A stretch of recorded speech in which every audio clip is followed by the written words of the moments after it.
5 बच्चे जिनकी उम्र 9 से 12 साल की होगी, वे अपने पार्क में अपने बिल्डिंग के पास खेल रहे हैं। माँ बाप की इन पे नज़र है, पड़ोसियों की इन पे नज़र है। सब लोग जानते हैं कि बच्चे यहाँ रोज़ खेलते हैं, बहुत ही सेफ कम्युनिटी है। फिर भी सबकी आंखों के सामने से ये बच्चे गायब हो जाते हैं और किसी को नहीं पता कि कोई इनको उठा के ले गया है या फिर ये बच्चे खुद ब खुद कहीं चले गए हैं। तो क्या थी कहानी इन 5 बच्चों की, कैसे ये गुम हो जाते हैं, इसके बारे में मैं आपको पूरी कहानी सुनाऊंगी। पर इससे पहले मैं आपको पूरी कहानी सुनाऊं, अगर आप मेरे चैनल पे नए हैं तो इसको सब्सक्राइब कर लीजिए। अगर कहानी पसंद आती है तो अपने परिवार वालों के साथ, दोस्तों के साथ इस वीडियो को, इस चैनल को ज़रूर शेयर कीजिएगा, जिससे कि वो भी इस चैनल से जुड़ पाएँ और इन कहानियों को सुन पाएँ। और हाँ, इस चैनल पे, इस वीडियो पे अगर आपको ये वीडियो पसंद आते हैं या कोई और वीडियो पसंद आता है तो कमेंट ज़रूर कीजिएगा। मुझे वह कमेंट पढ़ना बहुत ही पसंद आता है और मुझे अच्छा लगता है कि आप मुझसे सवाल पूछते हैं या मेरे वीडियो की तारीफ़ करते हैं। और हाँ, उस बेल आइकन को क्लिक करना बिल्कुल मत भूलिएगा, क्योंकि मैं हफ्ते में 2 से 3 बार अपनी कहानियाँ डालती हूँ, अपने वीडियो को अपलोड करती हूँ। तो जैसे ही कोई नया वीडियो अपलोड करूँगी आपके पास आएगा नोटिफिकेशन और आप उन कहानियों को उसी वक्त सुन पाएंगे। मेरी कहानियाँ नई होंगी और अटपटी होंगी, अजीब होंगी, जो कि आपको सुनने में बहुत अच्छी लगेंगी। तो चलिए शुरुआत करते हैं आज की कहानी की। तो ये कहानी है 2005, 16 अप्रैल 2005 की। ये एक जगह थी साइबेरिया, जो कि रशिया में है। वहाँ की ये कहानी है। वहाँ का एक बहुत ही सेफ़ नेबरहुड था, सेफ़ कम्युनिटी थी, जहाँ अक्सर बच्चे नीचे खेलते थे। अब आप जानते हैं साइबेरिया कैसा है, चारों तरफ से बर्फ़ से ढका हुआ है। और ये बच्चे एक ही स्कूल में पढ़ते थे, आपस में काफ़ी अच्छे दोस्त थे ये 5 बच्चे। तो इनका डेली का रूटीन था कि ये स्कूल से वापस आते, अपने घर में खाना वाना खाते, उसके बाद नीचे खेलने चले जाते थे। ऐसे ही 16 अप्रैल को मैक्सिम, जो कि 11 साल का बच्चा था, वह घर वापस आता है स्कूल से और अपनी मम्मी से कहता है कि अगर वो नीचे जाके खेल सकता है। माँ बोलती है कि नहीं, जब तक तुम खाना नहीं खा लेते और जब तक तुम अपना होमवर्क नहीं कर लेते तुम नीचे जाके खेल नहीं सकते। तो वो अपना खाना खाता है, होमवर्क करता है। ऐसे बज जाते हैं 4:30। 4:30 बजे वो अपनी मम्मी से पूछता है कि अगर वो बाहर जाके खेल सकता है। माँ बोलती है ठीक है, बाहर जाके खेल सकते हो, पर 7 बजे तक तुमको घर वापस आ जाना है, जिससे तुम खाना खा सको और सो सको। तो ये बच्चा नीचे जाता है। वहाँ पर दूसरा बच्चा इसका इंतज़ार कर रहा होता है। दूसरे बच्चे का नाम है साशा। अब साशा और मैक्सिम आपस में पार्क में आराम से खेल रहे हैं, हंस रहे हैं, बोल रहे हैं, खेल रहे हैं। और माँ ऊपर से बीच बीच में खिड़की से झांक ले रही है कि अच्छा, दोनों बच्चे आराम से हंस रहे हैं, खेल रहे हैं नीचे। तो माँ अपने काम में लग जाती है, पर इन पे नज़र वह रखी हुई है और वे बार बार देख लेती है कि हाँ, बच्चे सुरक्षित हैं, बच्चे आपस में खेल रहे हैं। इस इलाके में, इस कम्युनिटी में कभी कोई क्राइम केस हुआ नहीं है, तो किसी को किसी तरह का डर नहीं है। सब जानते हैं कि बच्चे सुरक्षित हैं। अब 3 और बच्चे आ जाते हैं, गलश, सफ़र और दमित्री। वह भी खेलने लगते हैं आपस में। 5 बच्चे बहुत अच्छे दोस्त होते हैं। तो ये पार्क में आराम से खेल रहे हैं और इनके माँ बाप बार बार झांक के देख लेते हैं कि हाँ, बच्चे पार्क में सुरक्षित है, आराम से खेल रहे हैं। अब ये बच्चे अचानक से ये प्लान करते हैं कि चलो हम स्कूल के पास वाले मैदान में जाएंगे, वहाँ बहुत सारे झूले हैं, झूलों पे खेलेंगे आराम से। और ये इनका डेली का रूटीन होता है। माँ बाप को, पड़ोसियों को, सबको मालूम है कि ये बच्चे वहाँ जाते हैं। इतना ही सिर्फ ये 5 बच्चे, बाकी बच्चे भी स्कूल के मैदान में जाते हैं, झूलों के पास खेलते हैं और वहाँ पर ये खेलना आम बात थी। तो ये बच्चे वहाँ चले जाते हैं। ज़्यादा दूर ये जगह है नहीं, ये स्कूल का मैदान घर से दिखता है। तो ये जानते हैं कि बच्चे वो पास ही गए हैं, झूला झूल रहे हैं और उस मैदान में खेल रहे हैं। माँ बाप उनको देख सकते हैं। अब इसी तरीके से 7 बज जाता है और 7 बजे मैक्सिम के माँ बाप अपने बच्चे का वेट कर रहे हैं, इंतज़ार कर रहे हैं कि बच्चा वापस आएगा, खाना खाएगा, सोएगा। पर बच्चा 7 बजे नहीं आता। फिर माँ बाप सोचते हैं कि हो सकता है खेलने खेलने में भूल गया हो कि घर वापस जाना है। तो वह थोड़ा और इंतज़ार करते हैं और बजता है 7:30। अब 7:30 बजे माँ बाप थोड़े परेशान हो जाते हैं, पर गुस्से में भी हैं कि लगता है मैक्सिम को याद नहीं है कि रात होने वाली है। और रात में वहाँ इतनी ठंड पड़ती है, साइबेरिया में इतनी बर्फ़ जमती है कि बच्चे बहुत देर तक बाहर नहीं रह सकते। तो माँ बाप थोड़े गुस्से में भी होते हैं, तो वह नीचे चले जाते हैं कि चलो हम खुद ही इसको बुला कर लाते हैं। अब ये नीचे पहुँचते हैं तो देखते साशा के माँ बाप, गलश के माँ बाप, सफ़र के माँ बाप, दमित्री के माँ बाप, सब लोग खड़े हैं। अब सबके सब यही सोच रहे हैं कि आज बच्चे घर समय पर वापस क्यों नहीं लौटे। तो सब थोड़े से चिंतित हो जाते हैं एक दूसरे को देखकर। अब सबके सब जो है आसपास पड़ोसियों से पूछते हैं, आसपास के इलाके में देखते हैं, पर बच्चे कहीं नहीं मिलते। 1 घंटे ढूंढने के बावजूद बच्चे जब कहीं नहीं मिलते तो ये पुलिस को बता देते हैं कि इनके बच्चे खो गए हैं। अब पुलिस आती है, पुलिस जो है तलाशी शुरू करती है, आसपास पड़ोसियों से पूछती है। तो कई पड़ोसी कहते भी है कि हाँ, हमने इन बच्चों को मैदान में झूले के पास खेलते देखा था, पर उसके बाद ये कहाँ गए हमें नहीं पता, कोई ले गया हमें नहीं पता। अब माँ बाप से भी पूछा जाता है कि भाई आप देखे होंगे कि आपके बच्चे कहाँ हैं। तो माँ बाप भी यही कहते हैं कि हमारी तो नज़र थी बच्चों पे, बीच बीच में हम देख भी रहे थे, तो अचानक से बच्चे कहाँ चले गए हमें भी नहीं पता। अब पुलिस हर जगह तलाशी कर रही है, जंगल का इलाका है, बर्फ़ पड़ रही है, बर्फ़ गिरने लगती है।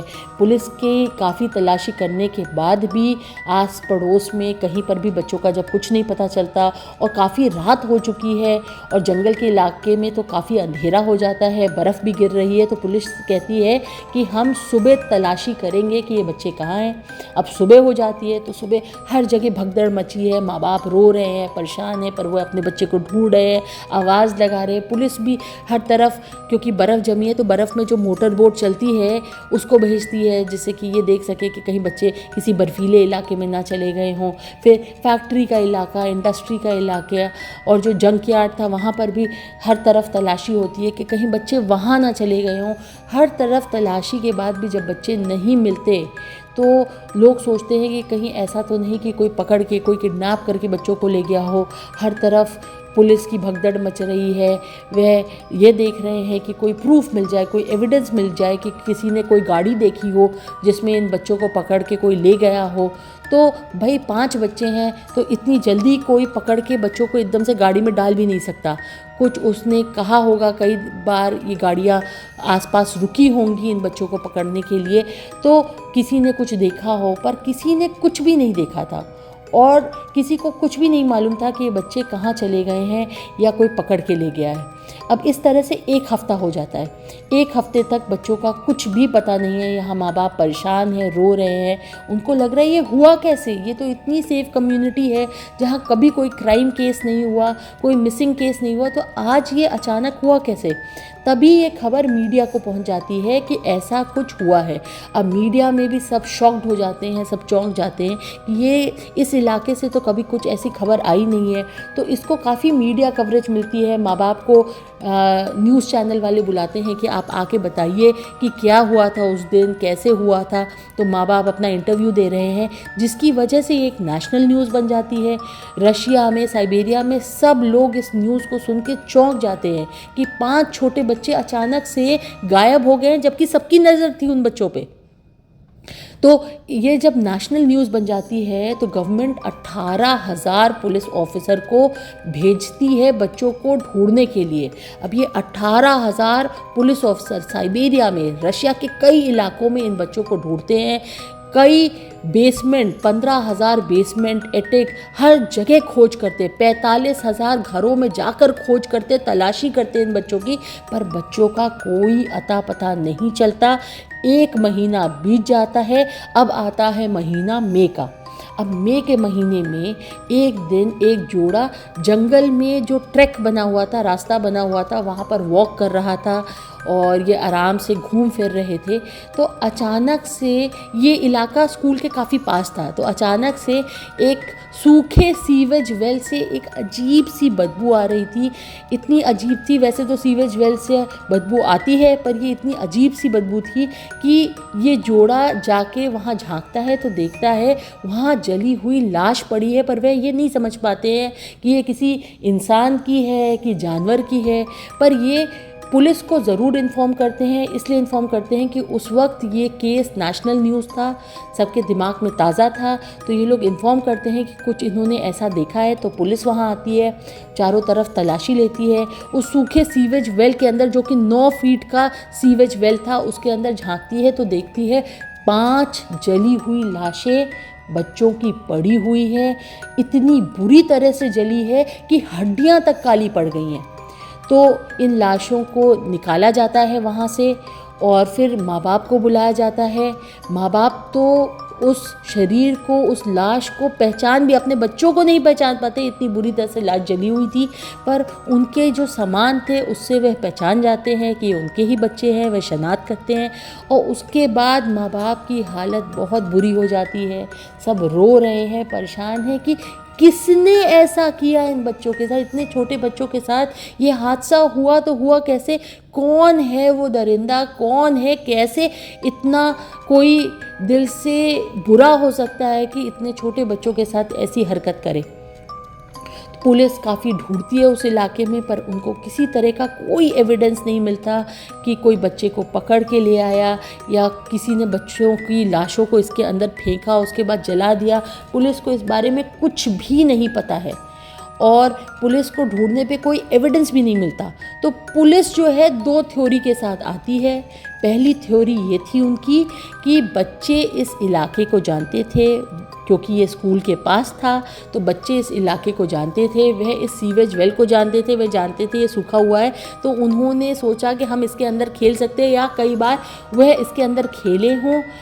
इस बार उन्होंने सोचा, 5 बच्चों ने सोचा कि हम इसके अंदर उतर के, चलो क्यों ना, सर्दी का महीना है, सर्दी का इलाका है, तो क्यों ना इसके अंदर आग जलाएं। तो वह लकड़ी लाते हैं, माचिस लाते हैं और तेल लाते हैं, एरोसोल को लाते हैं, और फिर उसके बाद सोचते हैं कि हम यहाँ पर बॉनफायर करेंगे, लकड़ियाँ जलाएंगे, यहाँ पर अपना हाथ तापेंगे।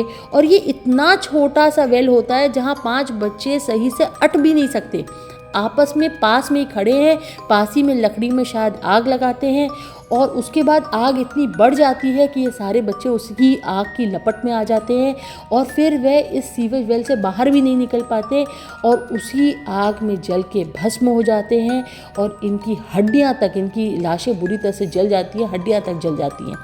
तो या तो ये हो सकता है।